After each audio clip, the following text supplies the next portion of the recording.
Les amis, je suis très content une fois de plus de vous retrouver pour un nouvel essai, cette fois-ci sur l'île d'Oléron. C'est un énorme SUV, c'est un SUV électrique et c'est encore une fois une nouveauté. C'est le X90 de chez Volvo qui vient remplacer l'XC90. Cette fois-ci, le E indique que c'est une voiture électrique et on va en faire le tour tout de suite. Comme vous pouvez le voir, l'identité Volvo est tout à fait respectée puisqu'on retrouve encore cette signature lumineuse, la fameuse signature lumineuse marteau de Thor qui, comme le X30, est composée de plusieurs pixels. C'est très joli et la voiture, même si elle est énorme, est très lisse d'apparence, tout simplement parce que c'est une électrique et qu'il faut favoriser la pénétration dans l'air. Et pour ce faire, il y a ces petits volets qui sont fermés tout ici, mais qui peuvent aussi s'ouvrir pour refroidir les batteries. On a les poignées affleurantes qui sont sorties parce que je n'ai pas verrouillé la voiture. On a aussi ces rétroviseurs.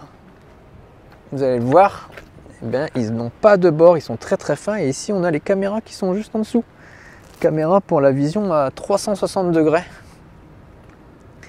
On a ces énormes jantes qui sont quasiment pleines. Et à l'arrière, on a ce genre de petit aileron là, ce petit béquet comme ça.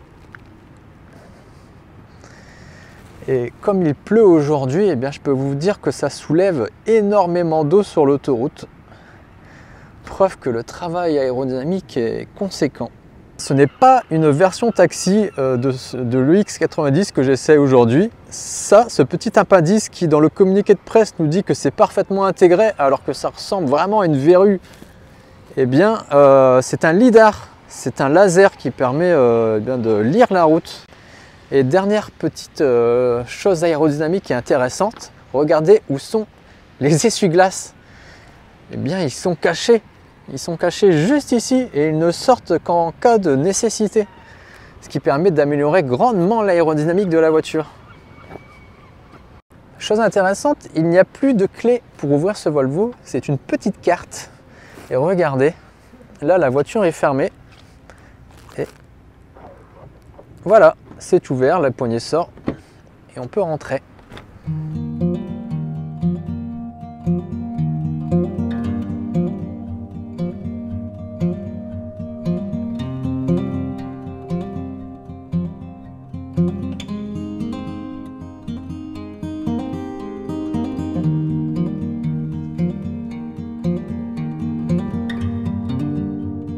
Donc lorsqu'on rentre à l'intérieur de ce Volvo EX90, c'est très grand.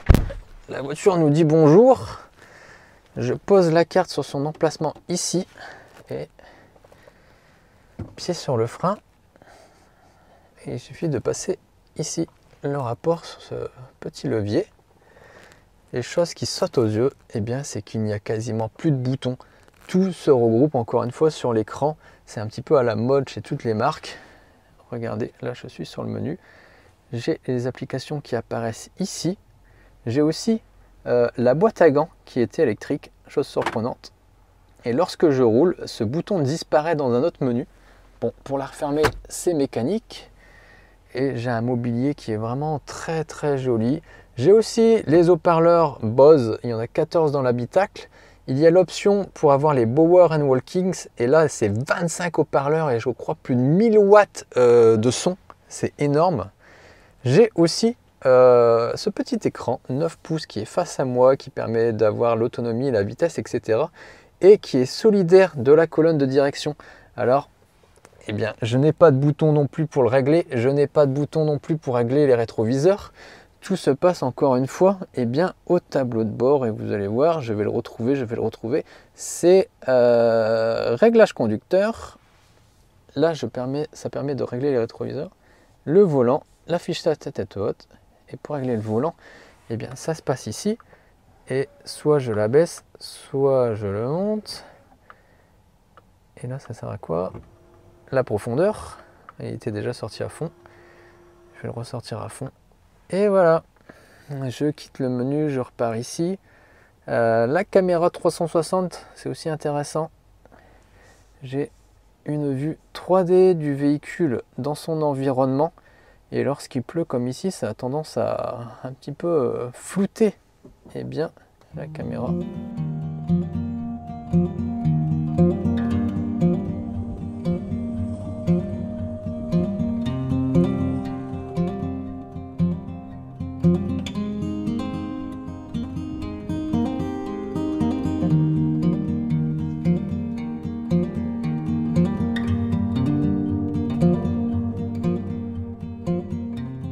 Allez, on est parti à bord de ce EX90 et la première chose qui surprend, c'est le silence à bord de cette voiture qui est absolument incroyable.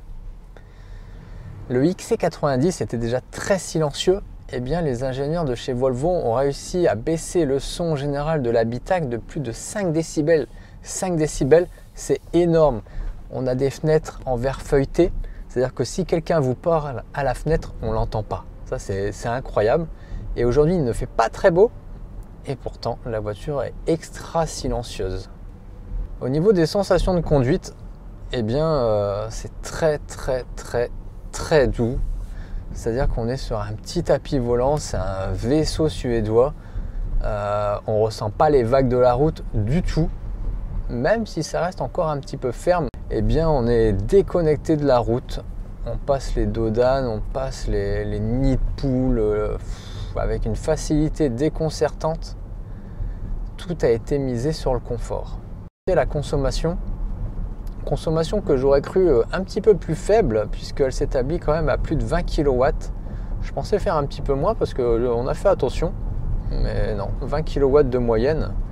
Et honnêtement, sur les indices que je vois là, vitesse, style de conduite et climatisation, on est plutôt bas, donc on a fait attention et ça reste encore assez élevé. Malgré le fait que l'aérodynamique soit extrêmement travaillée, on est quand même avec un gros bébé et à deux dans la voiture, on dépasse les 2800 kg. C'est complètement énorme.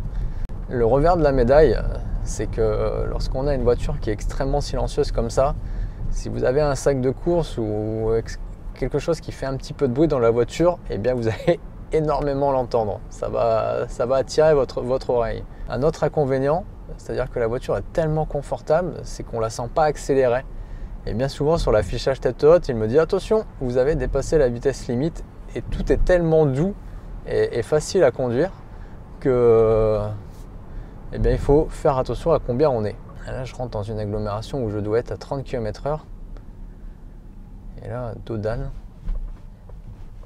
hop, c'est un confort incroyable. On a droit également donc à ce nouvel écran qui est, il faut le dire, beaucoup plus intuitif que l'ancien. C'est-à-dire que toutes les fonctions importantes sont regroupées en bas. Et par exemple, même si la boîte à gants s'ouvre de manière électrique, eh bien, quand je roule, le menu, le petit raccourci disparaît et apparaît dans un autre menu. C'est-à-dire que les commandes qui sont disponibles en bas s'adaptent en fonction du véhicule si vous êtes à l'arrêt ou en conduite. Et aujourd'hui, j'essaye le X90 dans sa version donc Twin Performance, la version la plus puissante, 517 chevaux et 910 Nm de couple, c'est énorme. Ça permet d'accélérer de 0 à 100 en 4 secondes 9 seulement. C'est la version la plus performante. Et pour disposer de cette puissance, il y a aussi un petit bouton sur le tableau ici, sur l'écran, et qui permet de passer en version performance. Et je peux vous dire que quand on appuie dessus, ça surprend parce que la puissance se déclenche instantanément. On a aussi le droit à la suspension pneumatique, très pratique quand vous devez par exemple charger votre coffre. Ça permet d'abaisser la hauteur de caisse et donc de faciliter le chargement.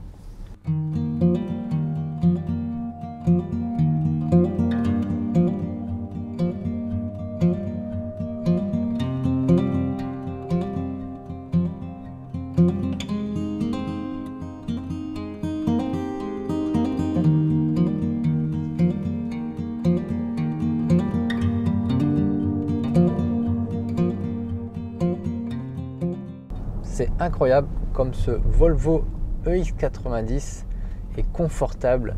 C'est un petit cocon de zénitude et de sécurité. C'est encore quelque chose qui tient à cœur depuis des années maintenant à Volvo. Pour rappel, c'est quand même l'inventeur de la ceinture de sécurité à 3 points. Et aujourd'hui encore, il faut un maximum pour minimiser le risque d'accident. L'objectif, c'est évidemment 0 mort, 0 accident.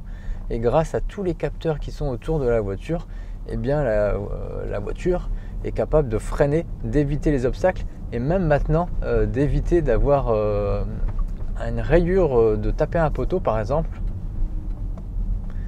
Et c'est plutôt bien fait. Évidemment, j'ai pas essayé de foncer dans un mur pour vérifier que ça marchait.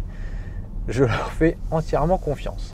En fouillant dans les menus, dans les options de conduite, eh bien, on est capable de changer le paramètre sur la suspension et la rendre plus ferme, ce qui rend la voiture beaucoup plus dynamique. On peut aussi durcir le volant. Alors pour le coup, je suis un petit peu moins convaincu car la précision reste la même. C'est juste en fait le volant qui est un petit peu plus dur. Et moi je préfère que ça soit en fait plus doux. Ça ne sert à rien d'avoir un volant plus dur si la précision ne s'améliore pas. Au niveau des modes de conduite, eh bien, je ne peux agir que sur le one pedal.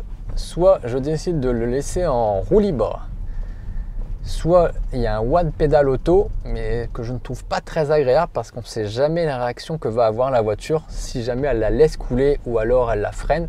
Et le one pedal que tout le monde connaît, et si vous ne connaissez pas, en fait, c'est vous le relâchez l'accélérateur, eh bien la voiture s'arrête jusqu'à l'arrêt complet, ainsi.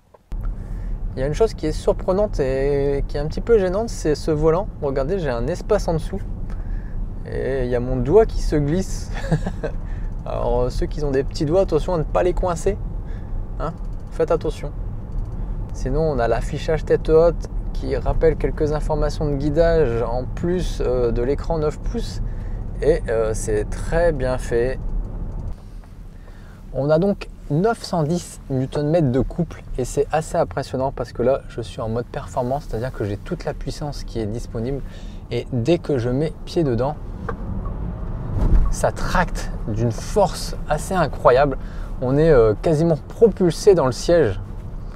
C'est pas encore une violence à la Tesla, mais c'est quand même très très rapide et même avec les roues braquées, eh bien l'adhérence est folle.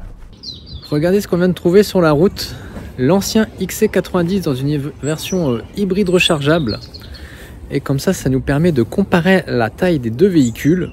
Vous pouvez largement le constater, eh bien, le X90, c'est un sacré bébé. Il fait paraître le XC90 encore plus petit. C'est incroyable. Le travail entre les deux versions. Je vous laisse apprécier avant de reprendre la route. Et à l'arrière, regardez l'évolution de la signature lumineuse. On peut voir également à l'avant l'évolution. Le marteau de Thor est totalement réinterprété pour être encore plus visible sur la route. On a une belle évolution entre les deux modèles. Et bien sûr, cette nouvelle génération est disponible qu'en électrique.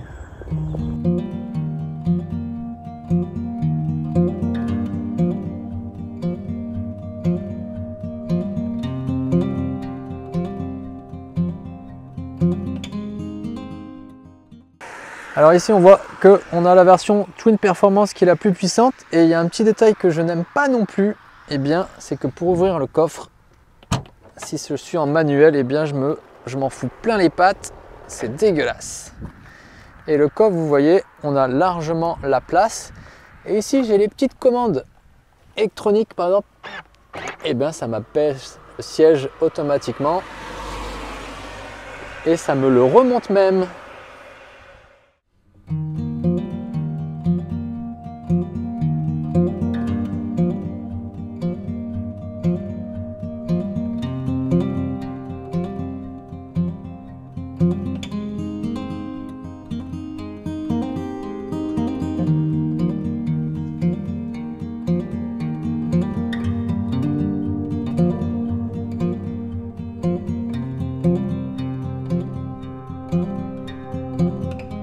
Vous pouvez voir que sur la route, eh bien, c'est un gros bébé, ce X90. Il prend de la place, même si au volant, eh bien, comme on est situé assez haut sur le siège, on n'a vraiment pas de mal à la positionner sur la route. Et vous pouvez voir un petit détail intéressant, c'est les déflecteurs qu'il y a ici qui permettent à l'air de contourner bien, tout simplement les jantes pour éviter un maximum les turbulences. Et avec l'énorme batterie de plus de 100 kW, si je reste sur cette consommation de 20 kW, eh bien j'aurai une autonomie finale de 500 km pour 600 annoncés au cycle WLTP, ce qui est plutôt pas mal. À savoir que la batterie dispose d'un chargeur intégré de 11 kW et qu'elle accepte une charge jusqu'à 250 kW, ce qui permet de passer de 10 à 80% en 30 minutes. Encore une fois, c'est un chiffre dans les valeurs actuelles qui est très correct.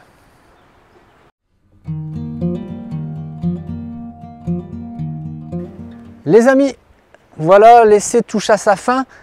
Comme d'habitude, je vais vous donner le prix de cette voiture ainsi équipée. On est dans une finition ultra, c'est le haut de gamme. On a la suspension pneumatique, on a le moteur Twin Performance à 517 chevaux.